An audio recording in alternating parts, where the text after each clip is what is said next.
warahmatullahi wabarakatuh. Perkenalkan, nama saya Dea Kurnia. Saya dari jurusan Bimbingan Konseling Islam dengan NIM 12140100046, Fakultas Dakwah dan Komunikasi semester 5. Video ini dibuat untuk memenuhi tugas ujian tengah semester pada mata kuliah Penyuluhan Agama yang diampu oleh Bapak Firman Nugraha, Esos MAG. Baik, teman-teman semuanya, di sini saya akan menjelaskan mengenai tawakal kepada Allah. Nah, ada beberapa ulama yang menjelaskan mengenai makna tawakal, di antaranya itu ada Al-Ghazali. Nah, Al-Ghazali mengatakan bahwa tawakal adalah penyandaran hati hanya kepada wakil yang ditawakali semata. Kemudian selanjutnya ada Al-Manawi, Al-Alamah Al-Manawi. Beliau mengemukakan bahwa tawakal merupakan menampakkan kelemahan serta penyandaran diri kepada yang ditawakali. Kemudian ada penjelasan mengenai makna tawakal kepada Allah dengan sebenar-benarnya tawakal oleh Al-Mula Ali Al-Qari.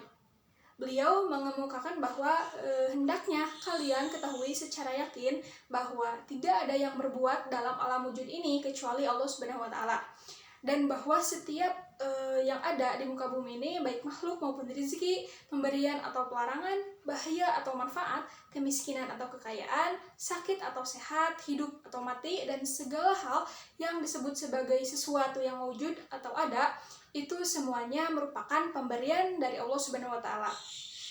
Nah, teman-teman semuanya dapat dipahami dari ketiga penjelasan para ulama tadi, tawakal kepada Allah itu berarti penyandaran hati kepada Allah Subhanahu wa Ta'ala untuk meraih berbagai kemaslahatan dan menghilangkan bahaya baik dalam urusan dunia maupun dalam urusan akhirat.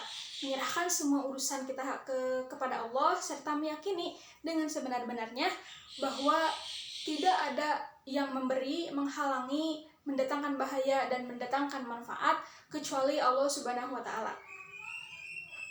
Nah, teman-teman semua, dengan bertawakal kepada Allah itu juga termasuk kunci untuk mendatangkan rezeki. Hal ini sesuai dengan apa yang dikatakan oleh Imam Ahmad, At-Tirmizi, Ibnu Majah, Ibnu Al-Mubarak, Ibnu Hibban, Al-Hakim, Al-Qudai, dan Al-Bagawi yang meriwayatkan dari Umar bin Khattab bahwa Rasulullah SAW bersabda, sungguh seandainya kalian bertawakal kepada Allah sebenar-benarnya tawakal, niscaya kalian akan diberikan rezeki sebagaimana rezeki burung-burung. Burung-burung itu berangkat dari pagi-pagi dalam keadaan lapar dan kemudian pulang pada sore hari dalam keadaan kenyang.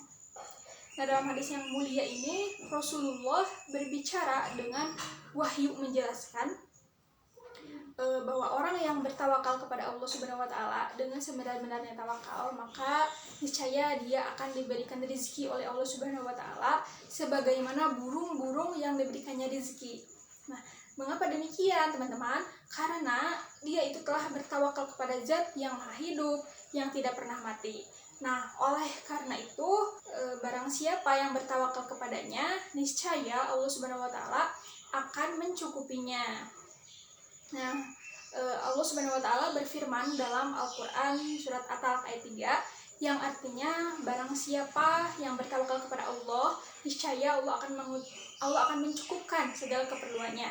Sungguhnya Allah melaksanakan urusan yang dikehendakinya.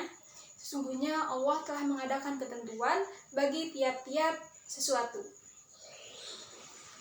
Nah, baik teman-teman semuanya, perlu diketahui ya bahwa tawakal itu bukan hanya sikap bersandarnya hati kita kepada Allah saja, tetapi juga harus disertai dengan melakukan sebuah usaha yang sungguh-sungguh. Ibnu Rajab mengatakan bahwa menjalankan tawakal tidaklah atau bukanlah berarti seseorang harus meninggalkan sebab atau sunatullah yang telah ditetapkan dan ditakdirkan oleh Allah Subhanahu wa Ta'ala.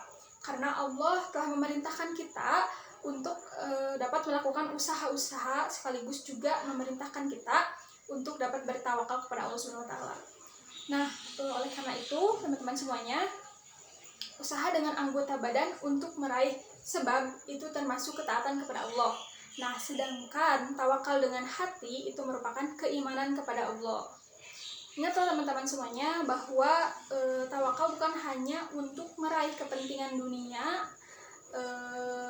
tawakal juga bukan hanya untuk meraih manfaat duniawi atau menolak bahaya dalam urusan dunia saja, tetapi kita juga harus bertawakal dalam urusan akhiratnya untuk meraih apa yang Allah ridhoi dan Allah cintai. Nah, maka hendaknya kita juga bertawakal agar bagaimana kita bisa teguh dalam keimanan, dalam dakwah, dan juga dalam jihad fisabilillah. Nah, baik teman-teman semuanya, mungkin cukup sekian penjelasan dari saya mengenai tawakal kepada Allah. Mudah-mudahan bermanfaat bagi kita semuanya. Kurang lebihnya mohon dimaafkan. Terima kasih. Wassalamualaikum warahmatullahi wabarakatuh.